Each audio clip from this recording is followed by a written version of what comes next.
Today there's a very interesting topic in the Murli, and the topic is do not perform the competition of creating sin. So the topic exactly is do not now have a competition in performing sinful acts. And in the first instance, the topic looks very weird because, why would I have a competition in performing sinful acts? But as we understand it, you realize everybody is doing this. We are all doing this. And you see, whenever I am with somebody who is performing some sinful act, maybe talking rudely or insultingly, then what do I start doing? I get into a competition of performing sinful acts. So somebody speaks words of anger, I also react by speaking more words of anger. Yes, and you see, the law of karma says that whether you perform a karma in, whether you do something or you do something in reaction, in both the cases, you are creating your own karma. So if somebody is talking rudely to me and I am also talking back rudely, then I am creating vikarma as much as they are creating. Now you see, in the world, it is thought that when you are talking rudely first, then you are doing something wrong. But if somebody is rude to you and then you're being rude, then you're doing something right.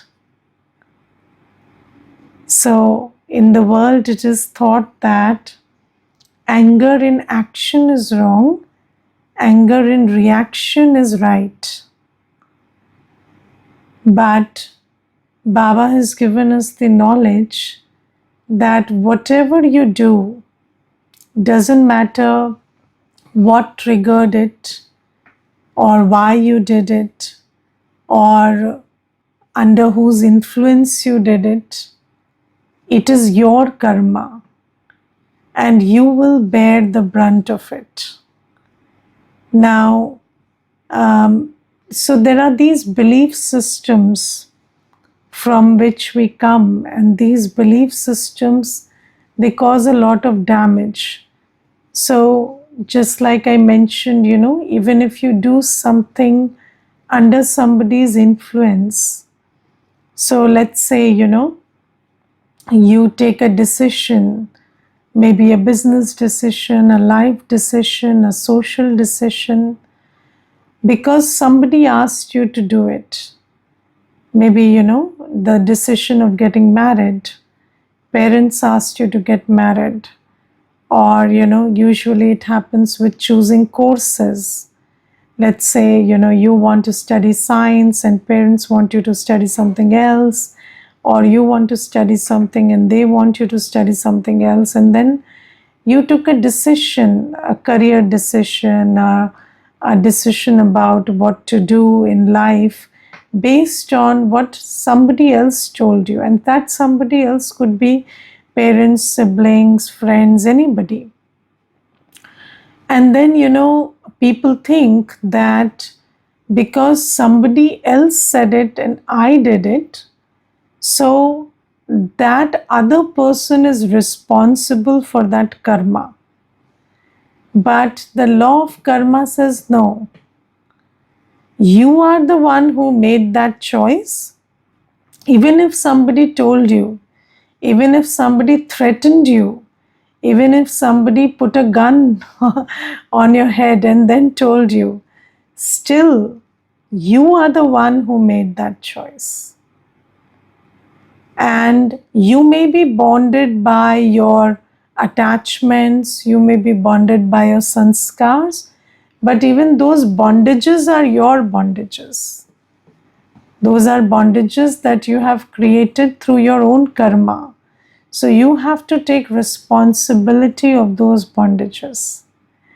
And when you do something, however much you have been dictated, influenced, threatened, cajoled, whatever has happened to you, but whenever you make a decision, it is your karma, you do it, and you reap the fruit of it.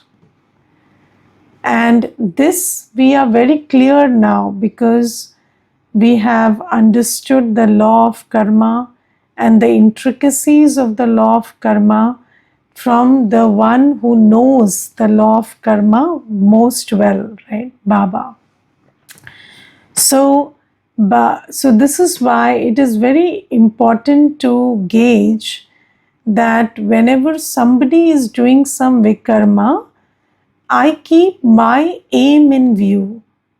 What is my aim? My aim is to be peaceful and happy and create a world of peace and happiness. And how will I be peaceful and happy? If I don't do any vikarma. So whenever you do something wrong, even if it is in reaction, whenever you do something, you make a mistake, you come under the influence of anger or greed or anything, and you create a pap karma, then you lose your peace and happiness. And then whatever happened to your aim is to stay happy, stay peaceful, and create a world of peace and happiness.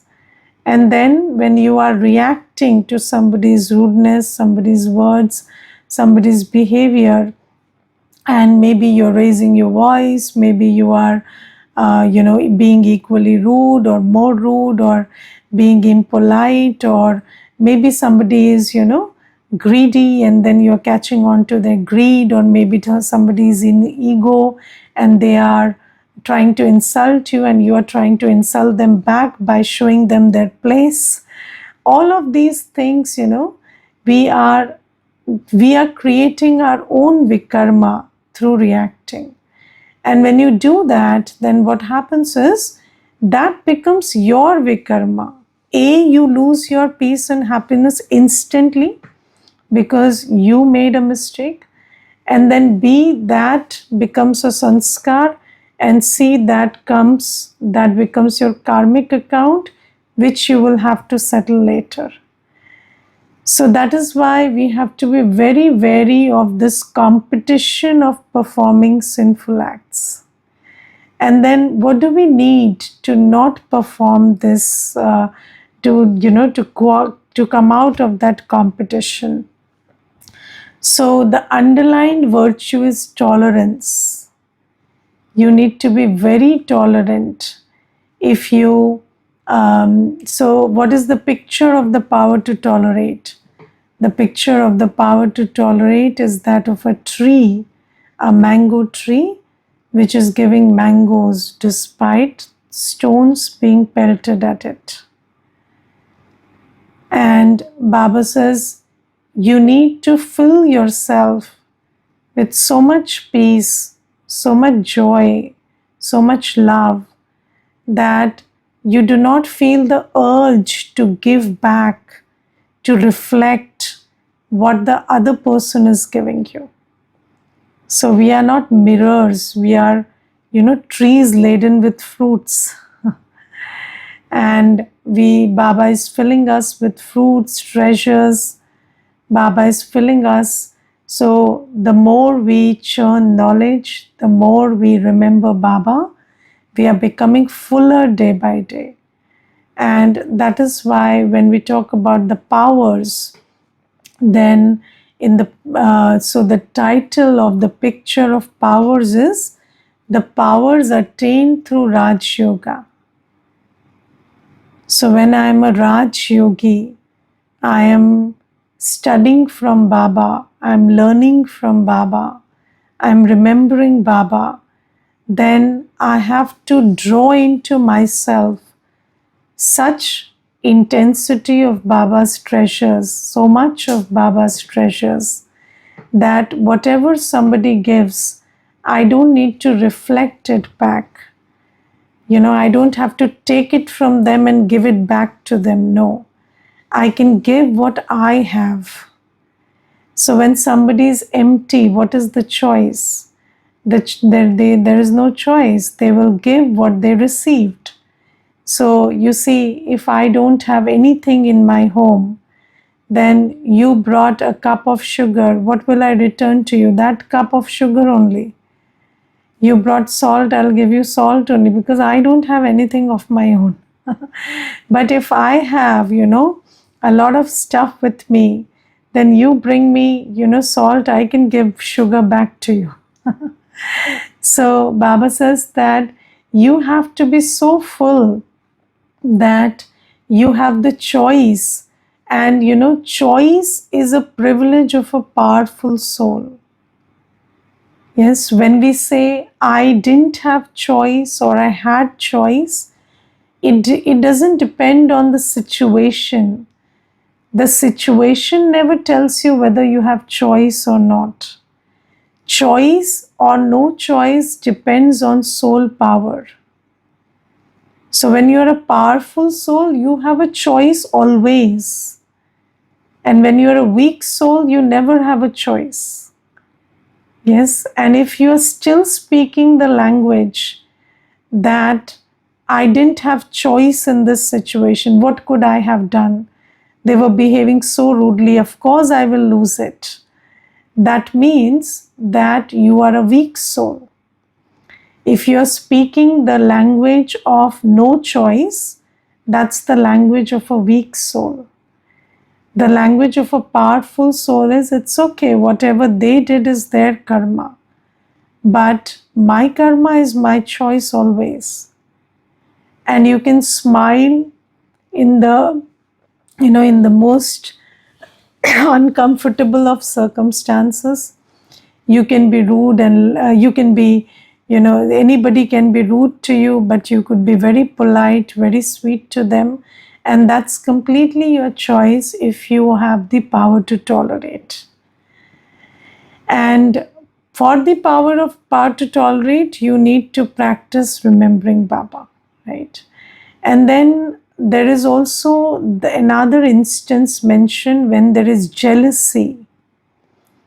Yes, and then when there is jealousy, so it's very interesting that there is this contradictory behavior in jealousy.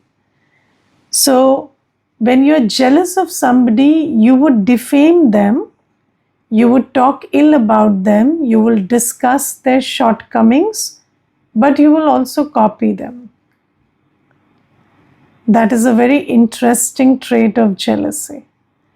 So you are always saying, they are not good enough, they are like this and that, and they achieved everything through wrong means, and they are good for nothing, and then they are only corrupt and they are doing all the wrong things. But then you are also copying them. That's the sign of jealousy. And because when somebody is jealous, they have this urge that I want what they have. And then what happens is, because somebody is jealous, then you will try to copy somebody and not see whether that karma is according to Srimad or not. So even jealousy makes you compete with the other person. Yes, so whatever they are doing, right or wrong, you will tend to copy because you're jealous. So first is if you're in reaction. Second is when you're jealous, you will copy. So when you copy somebody, then you copy all their wrong actions also. So if somebody is you know, cheating and doing fraud and gaining money, and then you are jealous of them, you want what they have, then you will also take the wrong method and get what they have, because you've come into competition. And then when you are in competition with a person, you are also in competition with their vices. So whatever wrong they are doing, you will do it more, because you want more than them. So this is why never be jealous, never think that somebody is your competition. Competition comes from jealousy. Yes. Otherwise, the truth is your only competition is you. You cannot, there is, so if you are trying to compete with somebody in name, fame, whatever, appreciation, recognition, attainments, all that competition arises from jealousy. And you don't compete with everybody, do you? You only compete with the one you're jealous of. And if you're not jealous, then nobody is your competition. You are your only competition, and you are only trying to better yourself every day through Srimad. And when there is competition in the, with a person, then there is competition in their acts also. And you will blindly copy whatever they are doing. So you will be so desperate to get ahead of them that you will not be able to see what cost you are paying to get ahead of them. And then you start this competition of, wrong actions. So let's say, somebody is doing something wrong. Maybe somebody is defaming you. And then you think that, you have to win them in this game of defamation. Then what do? You start defaming them more. But then it's okay. If they are defaming you, that's their karma. But why do you have to get ahead of them? Why do you have to play this game of I want to win in this competition of defamation? And why do you want to do the same thing they are doing? When you understand that's wrong, when you understand that's hurting you, then why do you want to do it? Or they are doing it with somebody else also. Then also, if you want to be in their position, their place, you think that I can only be in their position, their place if I do what they are doing. And then you blindly start copying their wrong actions. So this is why jealousy, competition, this is a strict no in spirituality. So your only competition is you. You don't have to become like anybody. You don't have to get a position like anybody. So according to knowledge, you have your own position fixed in the drama. Right? Your own position is fixed in the drama, and you just have to reach that position. There is no other person, there is no other position that you have to strive for. So these are some ways in which, we start competing with other persons, other people's sinful action.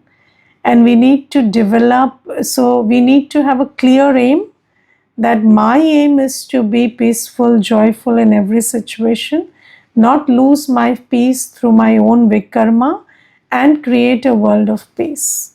And with the power to tolerate, I do not go into the, into the competition of, they did this, so I have to do this. Whatever they did, I'm okay with it. And you will be able to say, I'm okay with whatever they did, only when you have the power to tolerate. Okay, so that is one thing. And then today Baba also says that we children need to be pure if we need to imbibe Gyan. Yes, now you see that You see, Gyan, knowledge, if you see knowledge and actions, we have much more knowledge than the people of the world. Where is our state of knowledge? Right here. And what is the difference between my action and the actions of the people of the world? If you look at the difference between knowledge, the difference of knowledge is huge. Yes, I know that I'm a soul. I know that I'm the child of God. I know my potential. I know my powers. I know my virtues. I know the law of karma. I know what effort to make to go to heaven. I know everything.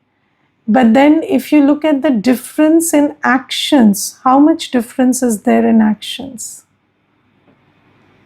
Yes, how you use your time, how you use your thought, how you do karma all through the day. What is the difference between you and the other members of your family or your friends, or what is the difference in the way you do your things or respond to situations? So, if you look at the difference in the gap in knowledge, it's huge, but when it comes to actions, the gap is very small. There is a gap, there is a difference, but the difference is very small compared to the difference in knowledge. And why? Because there is knowledge, but knowledge is not getting imbibed. And why is knowledge not getting imbibed? Because the law about knowledge is that just like the milk of a lioness is contained in a golden vessel, knowledge is imbibed in a pure intellect. And we need purity for imbibing knowledge. And if I'm not working on my purity, then I will know a lot but do very little. Yes, and you see, we are listening to Baba's Murli every day, and Baba is, encouraging us to have yoga. But just think about how much do you imbibe Baba's direction of having yoga? Yes, we listen to the importance of yoga. We listen to Baba telling us and every day motivating us to remember Baba. But still, how much has my yoga increased? How many hours of Baba's remembrance do I practice? And why is it that I listen from this year and let it out from that year? Why am I not following Baba's directions? Why am I not imbibing what Baba is saying? Because there is lack of purity inside. And I always share this story that there was a doll seller, and he used to sell dolls. And then somebody went to that shop and he asked to purchase a doll. And then the seller, he put 3 dolls in front of him. And those 3 dolls were identical to look at. And then when inquired about the price, the shopkeeper said that the first doll costs 10,000 rupees, the second one costs 2,000 rupees, and the first one costs 100 rupees. So 10,000, 200 and 100. These are the price. 10,000, 2,000 and 100. These are the prices of the dolls. And they are identical to look at. And then the person who was there to buy it, he asked, what is the difference? These look alike. And then the shopkeeper took a thread and he said that the first doll that costs 100 rupees, if you put a thread from here, one ear, it comes out of the other ear. That's the quality of this doll. And then The second doll, you put a thread here, it comes out of the mouth. And the third doll, you put a thread in the ear, it stays here. So if you listen to knowledge and then you let it out from another ear, then it's useless. And then you listen to knowledge, you speak it to somebody else, but you don't imbibe it. Very less value. And then third is when you listen to knowledge and imbibe it. If you imbibe it, then every point of knowledge is called a jewel. Why is it called a jewel? Because it can increase my value as a soul by multifold times. Just think about the knowledge of the soul, that I am the master of the mind and intellect, and my thoughts and my attention is my decision. If I just imbibe this one thing, then my life would go as planned. My life would be a choice. My life would not be a tragedy or a comedy, it would be a choice. But Baba says that why we fail to imbibe knowledge is because there is lack of purity. And about purity, you see, there is a lot of depth of purity. But let's start with the simple things. Not engaging in impurity is first purity. Yes, first stop engaging in impurity. So whether it is the act of lust, whether it is eating impure food, whether it is, just think about the quality of food that people are eating these days. And how can there be any purity after that? Yes, they're killing and eating whatever comes to their sight. And then look at the way in which food is prepared and the thought with which it is prepared. And people are just going away eating all of that. And then if you eat that kind of food, then where will there be purity? If there is engagement in lust, lust is the height of body conscious activity. Lust is the most body conscious activity that exists. And then if that is so you are trying to shift your locus of attention here, and then what is lust? You're just shifting all your locus of attention to your base organs. And then how can you ever, even practice that I am a soul after that? So Baba says that when you are trying to elevate your energy, you cannot engage in lust or lustful actions. And Baba says that, so at least first step of purity is abstinence. Abstinence from lustful actions, abstinence of impure food. And I think, abstinence of watching impure content. That's most important, because the impact of what you see is very huge. So the mind thinks by association. And when you see something, and see, we have been with impure sanskars of 63 births. 63 births we've engaged in impurity of all kinds: lust, anger, ego, attachment, greed. And when you're seeing something, your own memory corresponding to that vice is getting activated. Your own sanskar is getting activated. So, it's like you have so many folders inside of you. The folder of lust, anger, ego, attachment, greed, peace, love, everything. And then the moment you see something lustful, that folder of lust gets triggered. That which is inside. You see something violent, that folder of violence gets triggered.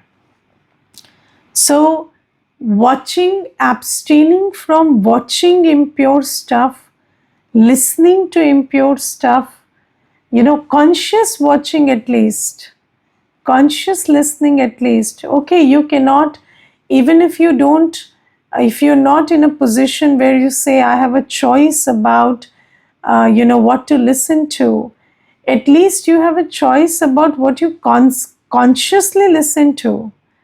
Yes, maybe, somebody is shouting at you and you can't help yourself thinking about it, but at least, you can help consciously going and watching and hearing something that's violent and lustful. At least you could do that much.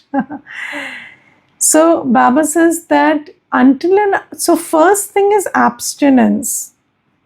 If there is no abstinence from impurity, then there is no step towards purity.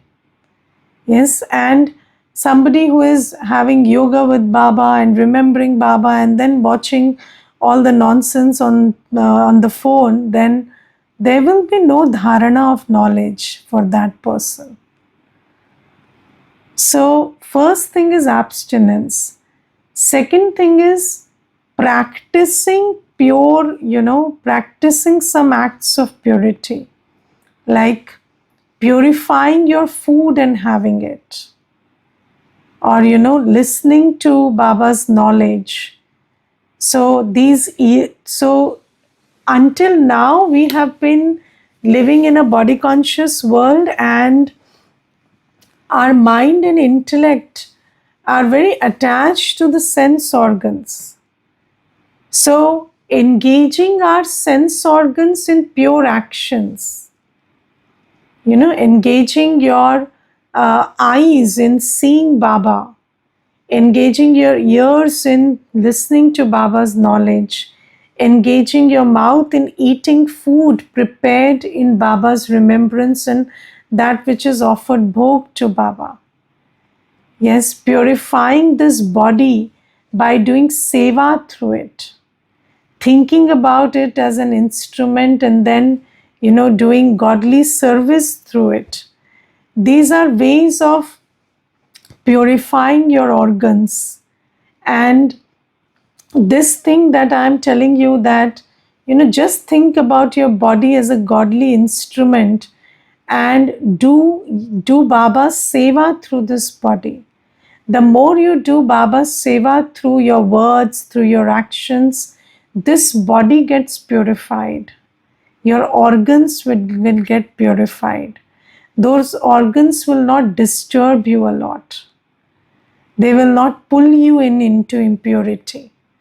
And then purify every organ by listening, seeing, talking about Baba, speaking Baba's knowledge. Purify every organ through that. And then the mind and intellect. So the mind and intellect are purified through Baba's remembrance. So you need to, concentrate your mind and intellect on the purifier Baba in order to purify it. And only when you do all of this, then knowledge will get imbibed. And only then, you will be able to build that strength by imbibing knowledge. And the more knowledge is imbibed, you see, our yoga is experiential. Our yoga is not a technique. So even yoga with Baba is based on realization of knowledge.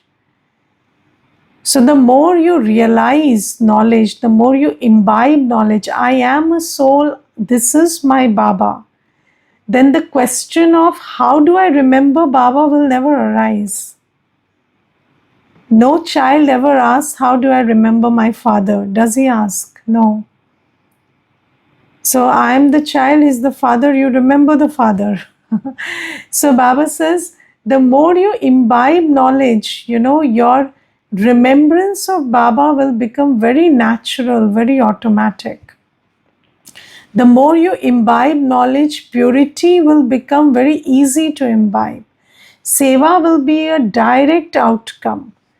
And you will be able to So when you say something to somebody, it will hit them because it's coming from a place of dharana. And otherwise, Baba says you will be like a cockerel who just crows knowledge. You preach but don't imbibe, then though that words that you speak to somebody also, they fall on deaf ears because it's not coming from a place of dharana. So Baba says that we children, we need to work on our purity. If I want to imbibe knowledge, and knowledge is the basis of yoga, knowledge is the basis of seva. So if I want to be a yogi, if I want to do good seva of Baba, I need to imbibe knowledge. And for that, I need to pay a lot of attention to my purity. Okay, Om Shanti.